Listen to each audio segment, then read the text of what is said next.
तुझे हाथ काट के रख दूंगा साला तेरा मैं। तू जानता मैं कौन हूँ? जानता है साला मैं कौन हूँ? अबे साले तेरे बेल्ट का पट्टा बनवा कर मेरे कुत्ते को पहनाऊंगा मैं। Shut up. हथकड़ी खोलो। खोल जल्दी खोल।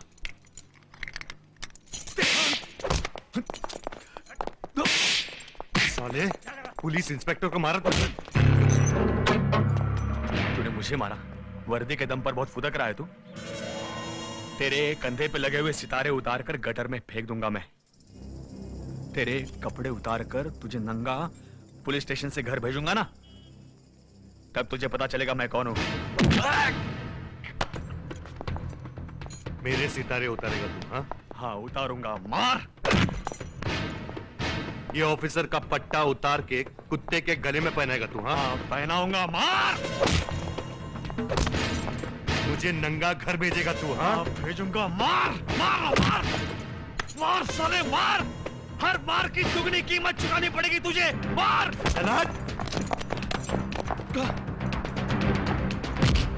मेरी दुगनी कीमत वसूल करेगा तू? हाँ हाँ। चल गिन। 1 2 3 4 5 6 7 8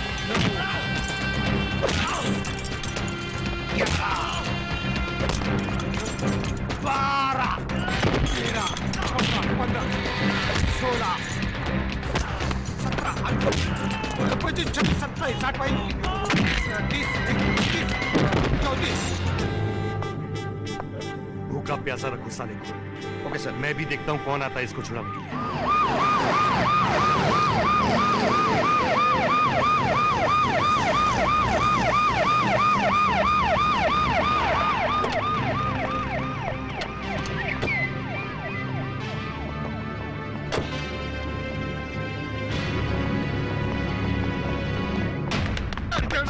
क्या बात है? चल सीधा। अभी तेरा दिमाग ठीक कर। क्या बात है? पापा अंकल तू चुप बैठ रे। कौन है रे वो सुअर जिसने मेरे बेटे को अंदर किया है? कौन है वो हरामी कुत्ता जिसने अपने मालिक को काटने की कोशिश की है? अब बोलती बंद क्यों हो गई सबकी? साले चोरों, अब चुप क्यों हो? बोलो कौन है वो? मैंने अरेस्ट किया आपके बेटे को। तेरे अंदर बहुत गर्मी है क्या, जो सीएम के बेटे को हवालात में डालेगा? आपके बेटे ने बलात्कार किया है। And by the way rape is a criminal offence. अंग्रेजी में मत भौंक मेरे सामने। जमीन से जुड़ा आदमी हूं मैं। चल छोड़ दे मेरे बेटे को। आपके बेटे की चार्जशीट बन चुकी है, उसकी जमानत करवानी पड़ेगी। तूने चार्जशीट बनाई कैसे? हैं? चल चार्जशीट फाड़ डाल, नहीं तो नक्सलाइट बेल्ट में ट्रांसफर कर दूंगा। घर वालों को देखने को तरस जाएगा। 10 साल की नौकरी में 14 बार ट्रांसफर हो चुका है मेरा, इसलिए फैसला आपको करना है। मुझे उठाकर जंगल में फेंकना है या अपने बेटे को हवालात से निकालना है?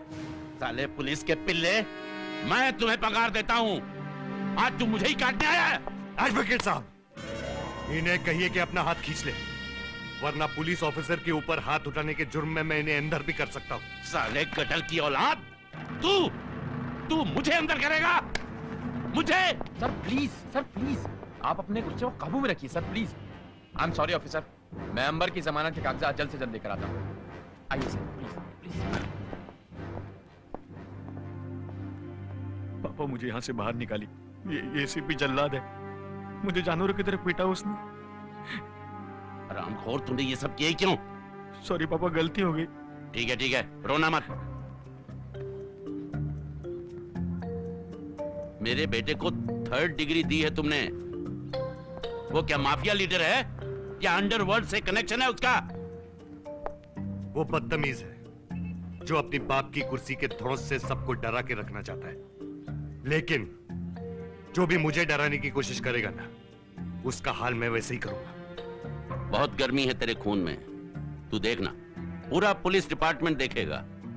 तू ये वर्दी पहनकर मेरे पैरों पे सिर रख के गिड़गिड़ाएगा और तब मैं तुझे सिर्फ ठोकरों से मारूंगा। ये वर्दी किसी की बाप की दी हुई चीज नहीं है, इसलिए किसी की जागीर नहीं है। घुमिल क्या है? ये उसी का नतीजा है उन्होंने गरीबों और मध्यवर्गीयों पर बोझा लादकर अपनी तिजोरियां भरी है। अब ऐसे आदमी का बेटा सिर्फ बलात्कार ही कर सकता है। लेकिन अब समय आ गया है इस राज्य को इन असामाजिक तत्वों से छुटकारा देने का। लगाओ, मुख्यमंत्री बाबूराव जी देशमुख को फोन लगाओ। मुख्यमंत्री महोदय जी का ऑफिस। संभाजी यादव बोल रहा हूं, बाबूराव जी को फोन दो। बोल कुत्ते, बहुत खुश हो गया ना तू, हैं? अब तो मौका भी मिल गया तुझे मेरे ऊपर भौंकने के लिए। कैसी बातें करते हैं आप बाबूराव जी?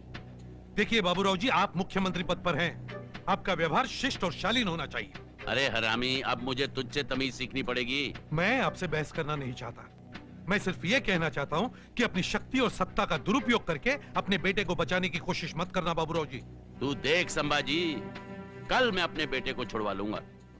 आप अपने बेटे को ज्यादा से ज्यादा जमानत दिलवा देंगे, मगर क्या उससे उसका पाप और उसका अपराध मिट जाएगा? बाबूराव जी, मैं एसीपी पृथ्वीराज सिंह को अच्छी तरह से जानता हूँ, वो आपके बेटे को सजा दिलवा कर ही रहेगा। अबे फूंकनी के, तू भूल रहा है होम मिनिस्ट्री भी मेरे पास है।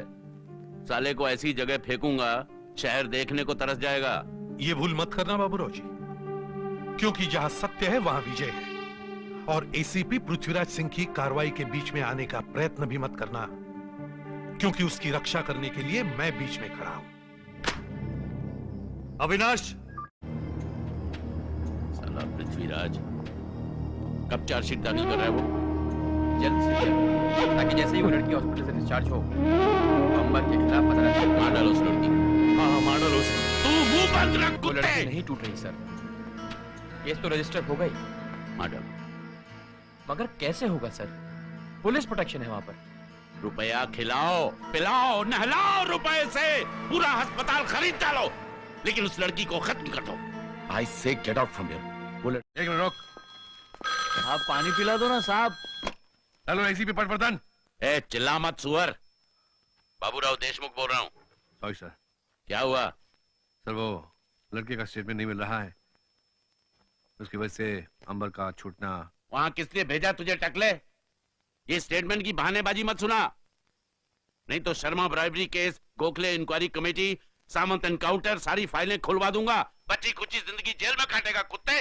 चल रख फोन। साला पॉलिटिशियन लोगों की दोस्ती भी बुरी और दुश्मनी भी बुरी। साला इन लोगों का काम ना करो ना तो पतलून उतार कर नंगा घुमाएंगे नंगा। क्या हुआ सर? क्या हुआ? कुत्ते ने ऑर्डर दिया है, इसके लड़के को छुड़ाओ। अगर नहीं छुड़ाया ना तो हम सब की मां बहन एक हो जाएगी। ओ साहब, साले संभाजी यादव ने मेरे बेटे के केस को पॉलिटिकल इशू बना दिया और तुम लोग झब्बे में हाथ डाल के बैठे हो। साहब हम कोशिश तो पूरी कर रहे हैं। खाक कोशिश कर रहे हो। चारों तरफ संभाजी यादव की जय जयकार हो रही है। पृथ्वीराज सिंह और उसकी फैमिली को मुझे प्रोटेक्शन देना पड़ रहा है। साला पैसा फेंकने पर भी कोई एमएलए बिकने को तैयार नहीं है। क्या कर रहे हो तुम लोग अब तक? 2-3 एमएलए मिल रहे हैं सर, लेकिन उससे अपनी समस्या हल नहीं होगी। और नहीं तो क्या, संभाजी राव तो चीफ मिनिस्टर की कुर्सी पर बैठने के सपने देख रहा होगा।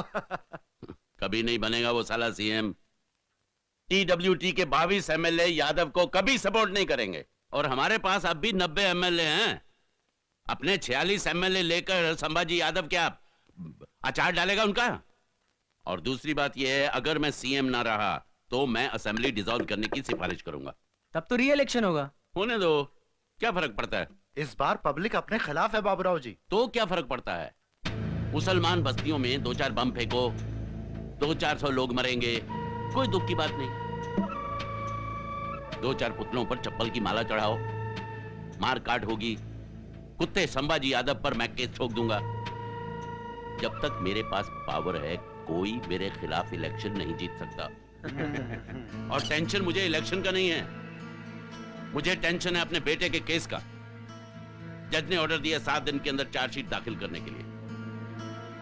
मुझे हर हालत में अपने बेटे को बचाना पड़ेगा, चाहे इसके लिए मुझे पृथ्वीराज सिंह की जिंदगी ही तबाह क्यों ना करनी पड़े। 5 दिन में चार्जशीट दाखिल होने वाली है अंबर की, उसके पहले वो स्टेटमेंट मुझे दे दे। अगर मेरी सीट नहीं रही, मेरा बेटा नहीं रहा, तो तेरा परिवार भी नहीं रहेगा। समझ रहे हो? समझ रहे हो कि और इतना डोज बहुत हो गया एसीपी के लिए। 2 दिन में लेटर लाके देगा आपको। और अगर नहीं दिया तो? जैसा आपका हुक्म वैसा ही करेगा अपन। 3 दिन इंतजार करेंगे,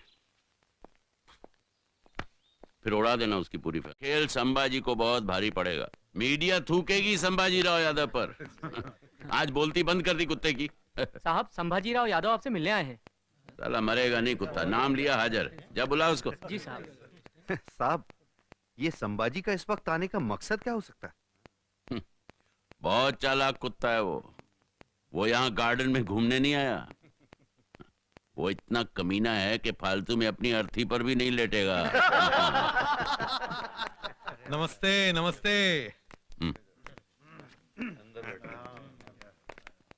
कैसे हैं बाबूराव देशमुख जी? मुझे बैठने के लिए नहीं कहेंगे बाबूराव जी? अरे तेरे को तो तेरी माँ के पेट से ही कुर्सी पे बैठ के आना चाहिए था रामी। मैं नहीं बोलूंगा तो नहीं बैठेगा। बैठ बैठ जा। शुक्रिया। माता मनाने आया? मातम मनाने नहीं आया हूं, मैं आपसे चर्चा करने आया हूं। इस गरीब बेचारी जनता को और ज्यादा पीसने का क्या अर्थ है बाबूराव जी? तो तू मुझे समझाने आया है? अच्छा बोल, क्या पिएगा? दारू, ठंडा के चाय? आप जो पिएंगे वही मैं ले लूंगा।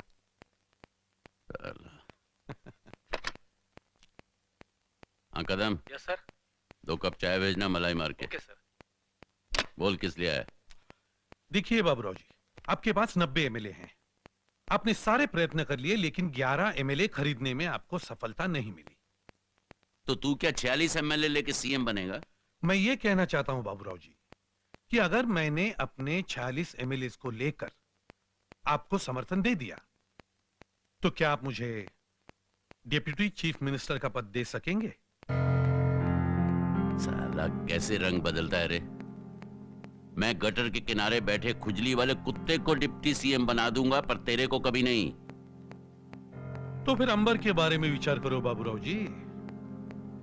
कानून और उसके बीच की दूरी बहुत कम रह गई है। बेटे का नाम लेकर ब्लैकमेल कर रहा है? मैं पृथ्वीराज और उसकी पूरी फैमिली को खत्म कर दूंगा, पर तेरे साथ समझौता नहीं करूंगा।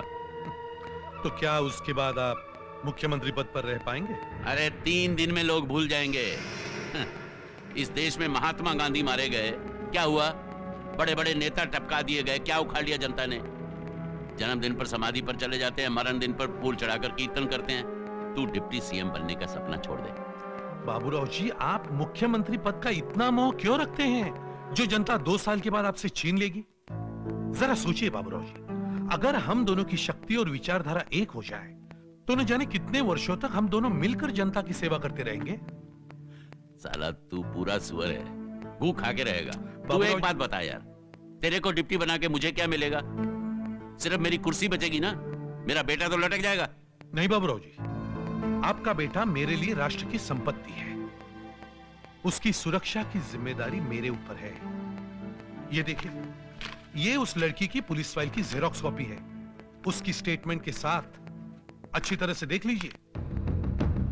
हाँ, साला तू मेरे साथ बहुत बड़ा गेम खेल रहा है। ये फाइल तेरे पास कैसे आई? बाबूराव जी, आप चीफ मिनिस्टर हैं, पर मुझसे एक्सपीरियंस में कम है। आपने जोर जबरदस्ती की इस फाइल को हासिल करने के लिए, और मैंने प्यार मोहब्बत से पृथ्वी से ये पाली। जिस दिन डेप्यूटी चीफ मिनिस्टर की शपथ लूंगा, उस दिन इस फाइल की कॉपी और ओरिजिनल स्टेटमेंट दोनों जला डालूंगा, अपने देश की कसम। साले तू बहुत घटिया इंसान है। अब आधी कुर्सी तेरे को देनी पड़ेगी। तो क्या चाय पी के ही सेलिब्रेट करेंगे? साला हरामी।